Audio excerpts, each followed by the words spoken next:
여호와께서 모세에게 말씀하여 이르시되 이스라엘 자손의 원수를 미디안에게 갚으라. 그 후에 내가 내 조상에게로 돌아가리라. 모세가 백성에게 말하여 이르되 너와 함께 있는 사람들 가운데서 전쟁에 나갈 사람들을 무장시키고 미디안을 치러 보내어 여호와의 원수를 갚되 이스라엘 모든 지파에게 각 지파에서 1000명씩을 전쟁에 보낼지니라 하매 각 지파에서 1000명씩 이스라엘 100만 명 중에서 12,000명을 택하여 무장을 시킨지라. 모세가 각 지파에 1000명씩 싸움에 보내되 제사장 엘라살의 아들 비느하스에게 성소의 기구와 신호나팔을 들려서 그들과 함께 전쟁에 보내매 그들이 여호와께서 모세에게 명령하신 대로 미디안을 쳐서 남자를 다 죽였고 그 죽인 자 외에 미디안의 5왕을 죽였으니 미디안의 왕들은 에이와 레겜과 수르와 후르와 레바이며 또 부올의 아들 발람을 칼로 죽였더라.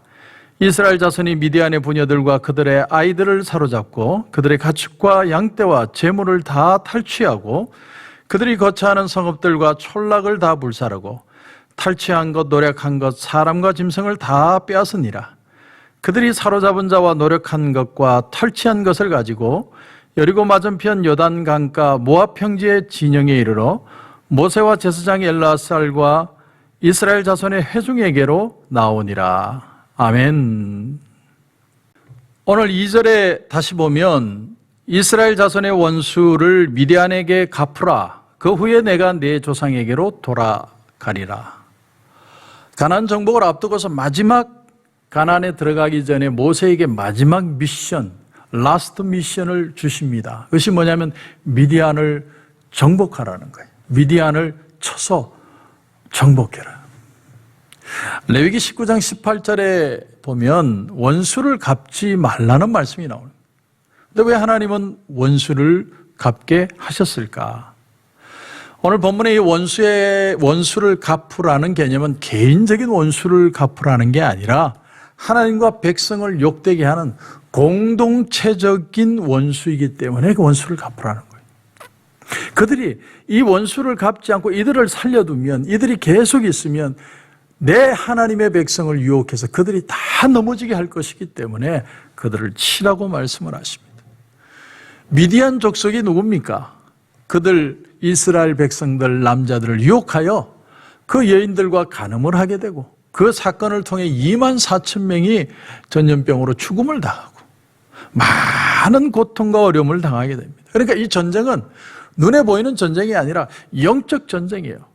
여기서 지면 다 물들고 다 하나님을 떠나는 전쟁이라는 거예요. 그래서 이 전쟁을 철저하게 하도록 하나님이 만드시는 겁니다. 여러분, 사람이요, 바른 영적인 지식 판단이 없으면 엉뚱한 것을 가지고 두려워하며 삽니다. 여러분, 사람이 결혼을 하는데도 나를 잡는다고 그러죠. 이사 가는데도 나를 잡는다고 그럽니다. 장도 아무 날 못 담그고 손을 봐가면서 그런가 하면 또 어느 날이 안 좋대더라. 또 내가 이렇게 해야 머리를 북쪽으로 두면 죽는다더라. 별의별 사람을 두렵게 하는 일들이 얼마나 많은지 모릅니다. 그런데 이런 많은 얘기들의 공통점이 뭐냐면 이런 미신은요, 화를 받는 것에 능통하다는 거예요. 어떻게 하면 사람이 화를 당하느냐에 주목하고 있다는 거예요. 사람으로 하여금 기를 피지 못하도록 만드는 얘기들이라는 거죠. 뭘 말해줍니까? 하나님을 알지 못하는 사람들이 갖고 있는 이 원시적인 두려움, 그건 옛날부터 비롯된 거라는 거예요. 수천 년, 수만 년 전부터 사람들이 거기에 대한 두려움을 가지고 타부라는 것이죠. 타부. 터부. 뭘 하면 부정을 탄다. 그러니까 타부라는 개념이 그런 개념이겠죠. 그러나 누군가 한 사람이라도 하나님의 진리를 제대로 전해줄 수만 있다면 그것이 그 사람들의 운명을 바꿔놓는 겁니다. 운명을 바꾸는 거예요. 그 사람이 바로 누구였습니까? 바로 아브라함이죠.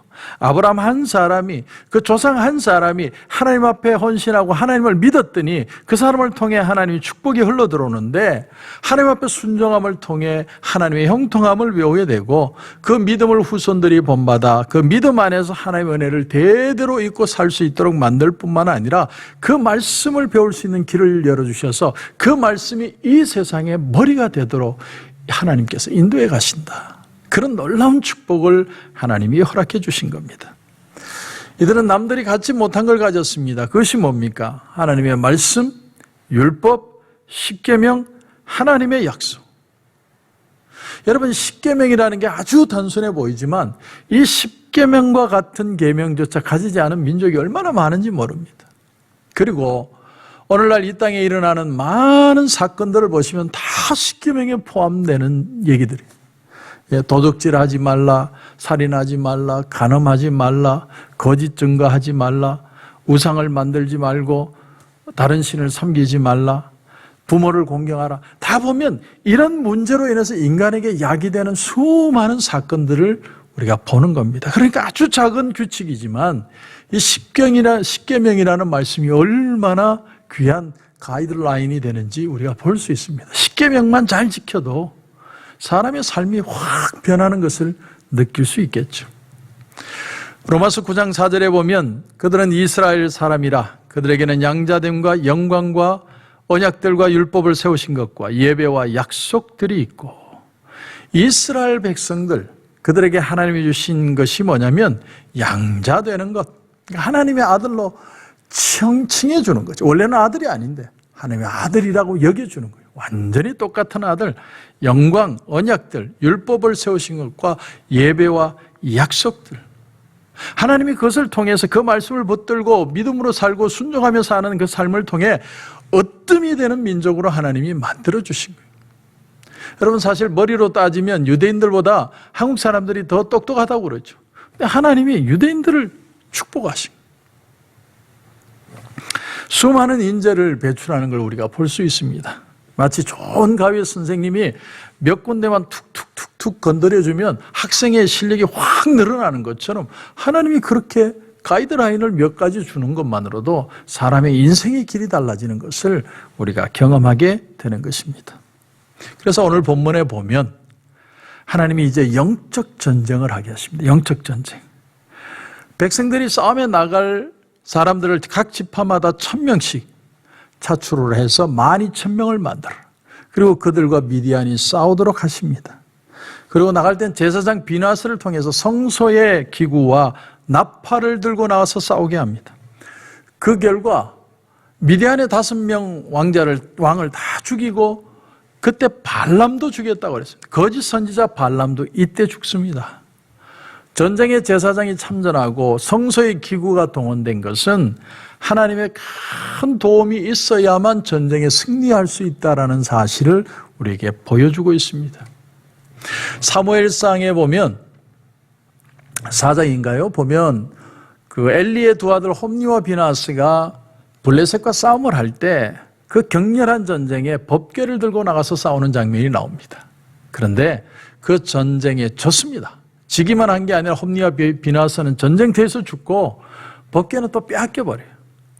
왜 하나님의 법궤를 들고 나가는데도 그들이 질 수밖에 없었느냐? 이유는 하나입니다. 하나님 앞에 순종하고 하나님을 믿고 하나님을 의지하고 하는 전쟁이 아니었기 때문에 그렇다는 겁니다.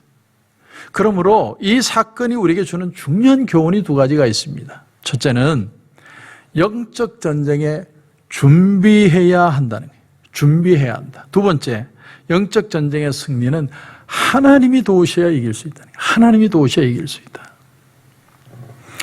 탈무드에 이런 얘기가 있습니다. 노아 홍수 때 이제 막 온 세상이 이제 홍수로 다 뒤피면 다 죽는데, 이제 각 짐승들마다 암수 한 쌍씩 방주 안으로 들어옵니다. 근데 선이 혼자서 뚫레뚫레 들어오는 거예요. 그래서 노아가 얘기합니다. 야, 너도 나가서 짝지를 데리고 와. 참 우스운 얘기지만, 선이 나가서 막 돌아다니면서 짝지를 데리고 왔는데 그게 바로 악이랍니다. 선과 악이 짝이 되어서 방주 안으로 들어갔다. 참 우스운 얘기 같지만 랍비들이 이 세상에 어떻게 악이 존재할 수 있는가를 설명하기 위해 선과 악이라는 개념으로 이렇게 표현을 했지만 참 의미 있는 표현이라고 생각합니다. 여러분, 선이 있는 곳에 반드시 악이 존재합니다. 베드로는 주는 그리스도시요 살아계신 하나님의 아들이시니이다 고백을 했을 때 예수님이 바요나 시몬아 네가 복이 있도다 이를 너에게 알게 하니는 혈육이 아니요 하늘에 계신 내 아버지시니라. 그렇게 칭찬을 하고 예수님이 이제 고난을 당하고 십자가에 달려 죽으심을 얘기할 때 베드로가 어떻게 합니까? 안 됩니다. 예수님이 십자가에 달리도록 내가 내버려 두지 않을 겁니다. 예수님이 뭐라고 외칩니까? 사단아, 내 뒤로 물러가라. 너는 나를 넘어지게 하는 자로다.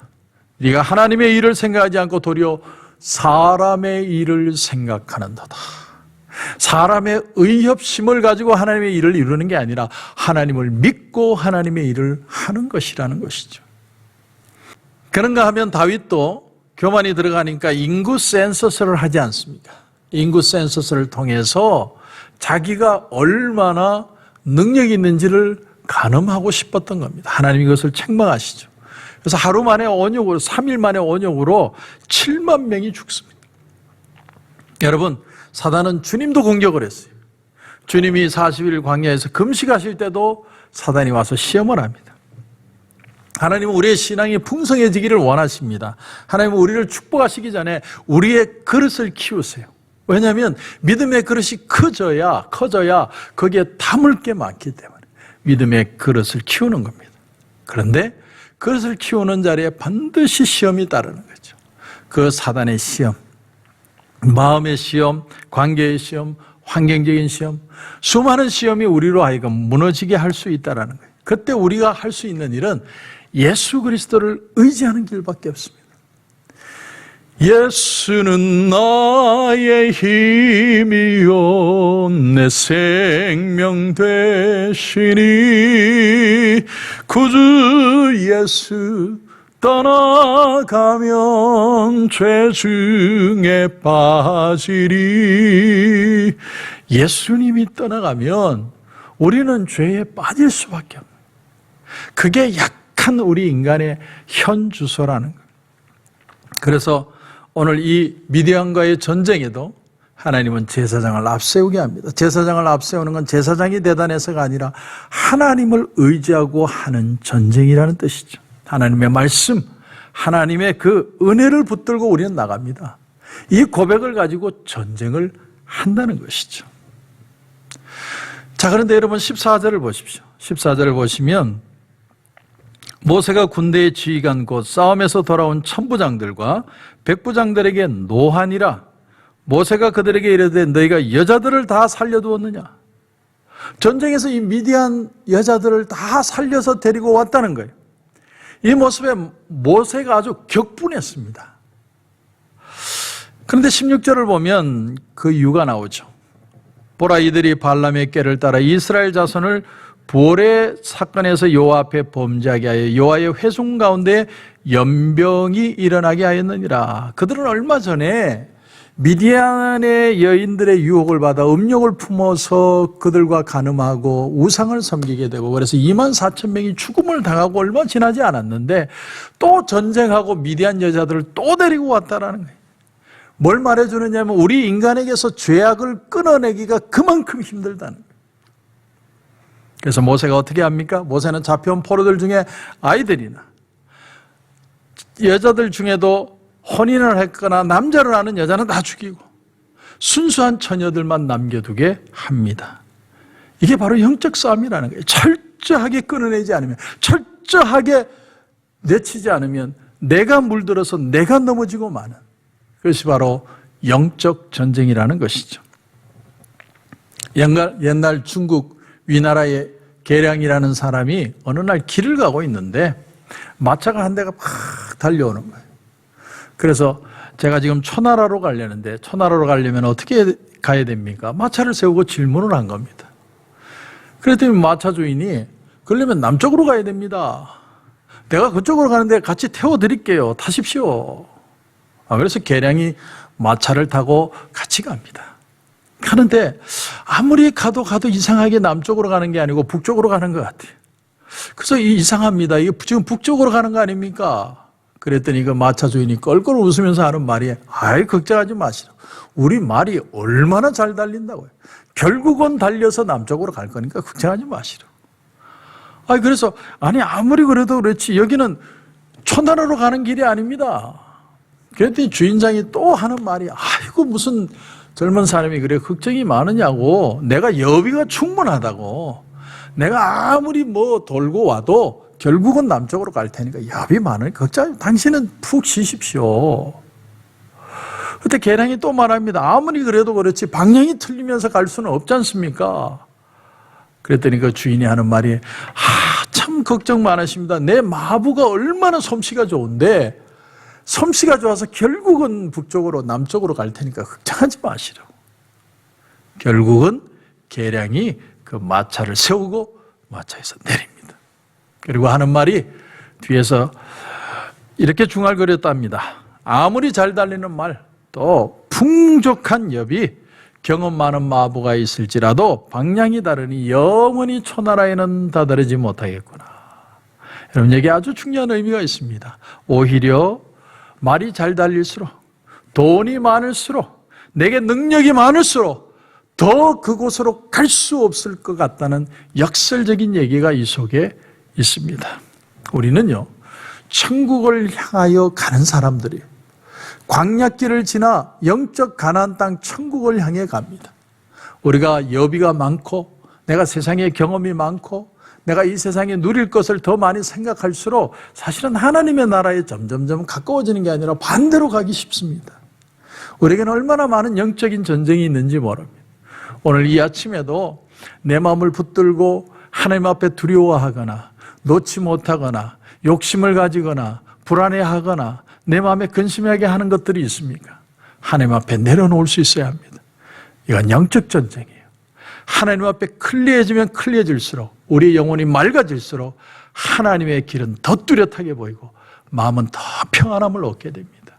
그런 은혜로 승리하고 반드시 2021년은 회복되고 축복받는 한 해가 되시길 주님의 이름으로 축원합니다. 기도드리겠습니다. 하나님 은혜를 감사합니다. 오늘 하나님께서는 모세에게 마지막 미션을 주십니다. 미디안과의 전쟁, 그들을 완전히 진멸하는 전쟁을 하게 하십니다. 진멸을 하는 이유는 그렇게 하지 않으면 나도 물들어 결국은 내가 넘어질 것이기 때문에 끊어버릴 것을 과감하게 끊어버리도록 하나님이 명령을 하십니다. 오늘 이 시간에 우리 성도들 믿음으로 기도합니다. 혹시나 마음에 미련을 가지거나 걱정하거나 두려워하거나 어쩔 줄 몰라 하는 마음이 있다면 내가 내 생각에 집착한 것인지 하나님의 은혜를 의지하는 것인지 다시 한번 우리의 모습을 보고 은혜로 승리하는 역사들 일어나게 하여 주시옵소서. 오늘도 기도하는 가운데 하나님 큰 은혜 주실 줄 믿고 예수님의 이름으로 기도드립니다. 아멘.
있습니다.